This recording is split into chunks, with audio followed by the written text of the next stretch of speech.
Hi, this is Connie Holmes with Be You to Be Full. I know you can't see my face, but if you could, you would see a shit-eaten grin because everything is kicking my ass today, but yet I'm not giving up because I spent a couple of hours this morning dorking around with this already, and so now I just have to see it through. And what is happening is I created this PowerPoint presentation that I just love and I want to share it with everybody. So my original plan was that I was going to um, uh, schedule a Zoom call with myself and record it and then share that recording with everybody. But for some reason, when I and it was working fine on my screen, but for some reason when I went to play it back, it didn't show my PowerPoint. It just stopped at the goofy point where my files were at. So I have no idea what's going on with it. So I'm just trying this, and I tried this before where I started off with my cheesy grin in the picture and then I turned the screen around, but then that cut off on me too. So I don't know what is happening, but we're doing it this way. And please forgive the grassroots, extremely elementary nature to this.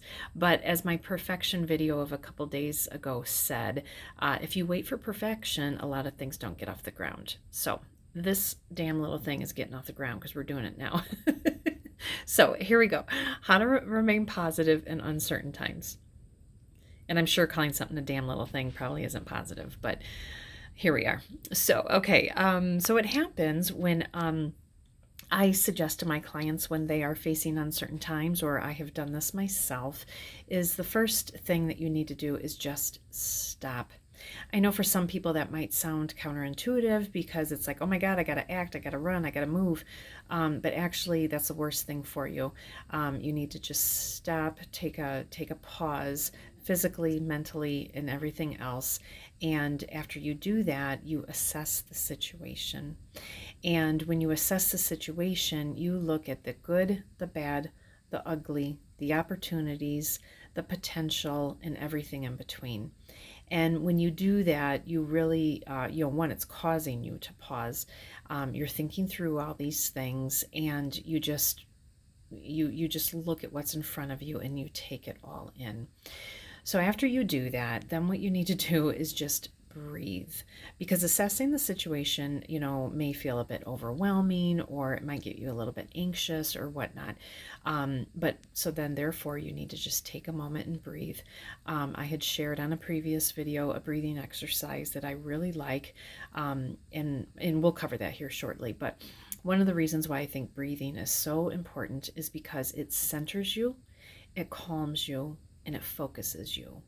So when you are calm, focused, and centered, then you are able to do the next three things, which is to think, to plan, and to act.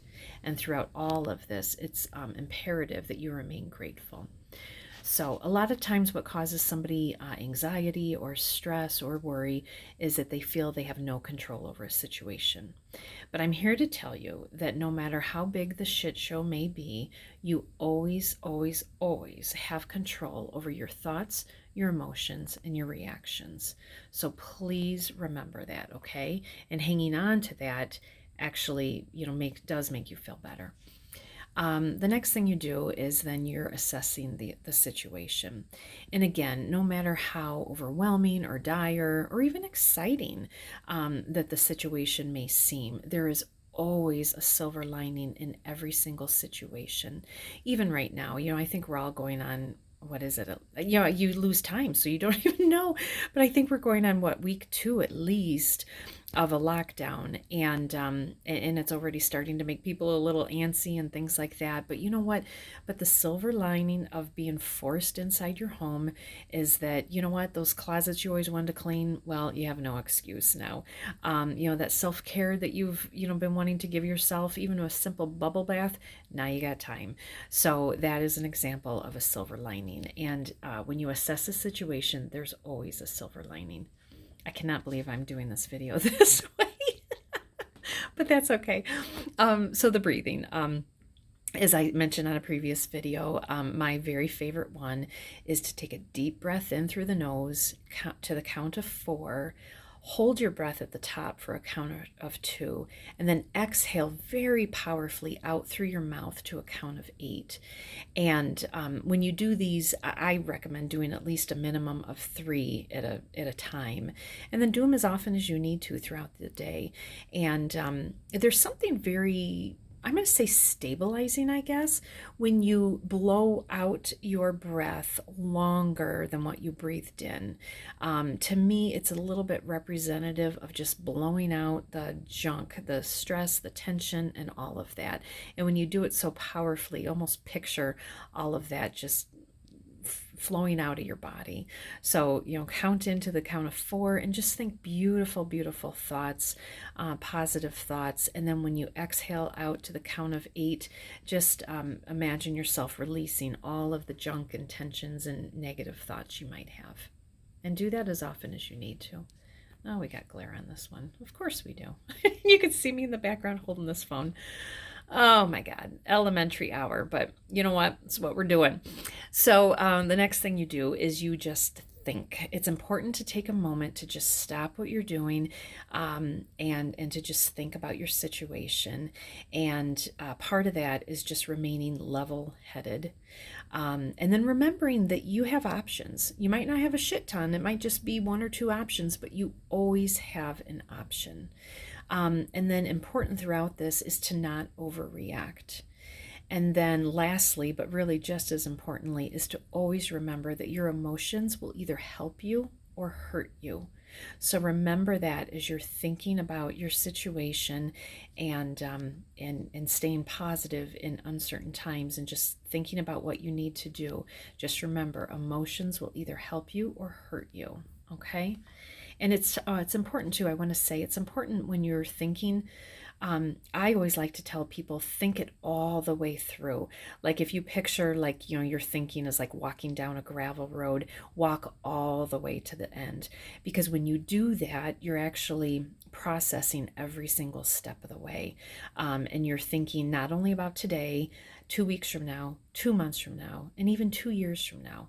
That's very, very important to just think everything, all your options all the way through. Walk them all the way through. Then the next thing you do is you plan, and there is nothing better than pen on paper. And so when you're planning, what you're doing, and I think, no matter where you're at in your life and what you're planning for, it's so important to connect with others. Reach out, find out what are others doing in this situation. Are there any resources they can share? What are some pros or some cons to, what you're thinking? It's very, very important to connect with others. The other thing is be resourceful. Search the internet, go dig up a good book, and find out if there's anything that you can learn from that. Stay optimistic. Be confident. Remember that you are a smart person. You're a capable person. And remembering that and staying confident with your skills and your knowledge, that will help you in your planning. And then, as with everything, I always say is to stay positive. One example of just being resourceful, and I mentioned, going to other books and stuff. It's, I don't know if you guys, it's such a popular book, but if you have not read the book, Man's Search for Meaning by Viktor Frankl, he was a survivor of the Holocaust and concentration camps, and it's such an incredible book, but he really says what got him through it, obviously was a positive attitude, but it was also thinking what he had to live for, thinking of tomorrow. And then when tomorrow came, he thought about the next tomorrow. And so that's just an example about being resourceful. It's not always just doing a Google search or scrolling Facebook or something like that. There's so many good books on so many different topics that you just never know what you could glean from and apply for your example. Okay. And then the next thing is, once you have thought about something and you've made a plan, you absolutely have to act. So whatever you thought about and whatever you made a plan for, now put it into action. Do not wait for perfection. If you do that, your plan will never get off the ground. And I am going to laugh here because what I'm doing is standing here holding this, oh my God, this cell phone camera up against my computer screen so you all can see my PowerPoint presentation. This is the epitome of what is not perfection, but it is also the living, breathing example of, you know what, if I didn't do this and I continued to dork around with trying to find the way to get this up for you all to see, it wouldn't happen. Or if it would have been after a broken computer out the back door. so, so act. And then lastly, and anyone who follows me, you know this is not a surprise, but be grateful. Be grateful for what you do have. Look around you and realize all that you do have to be grateful for. And when you do this, this keeps you focused and positive. For me, for anyone who follows me on Facebook, you know that pretty much every night I will do a 5 things I'm thankful for. And I will admit, lately it's much harder to find 5 things I'm grateful for. But you know what? I still do it. And you know what? Even if it's my goofball dog who I just runs around the house with all of her different squeak toys and she squeaks and makes everyone crazy. You know what? That's funny. And so I'm grateful for that. I'm grateful that I've got a backyard full of chickens that lay fresh eggs for us every day. I'm grateful that that I have a husband that I love tremendously and that I'm spending even more time with him now. I'm thankful that I have a job that I can work from home, full time now, which is fantastic. So there are so many things to be grateful for. So when you keep your eye on that, that is what gets you through any day. So, and then just reminding people that I'm a life coach, a career coach, and a hypnotherapist. So if anyone should need any of my services, I am here. I do have Zoom, and we can meet remotely that way. And I promised you, even though this video is not a testament to it, I promise you that that I understand the Zoom technology for a one-on-one, face-to-face meeting. So, all right, everyone take care, and I will chat with you soon. Bye.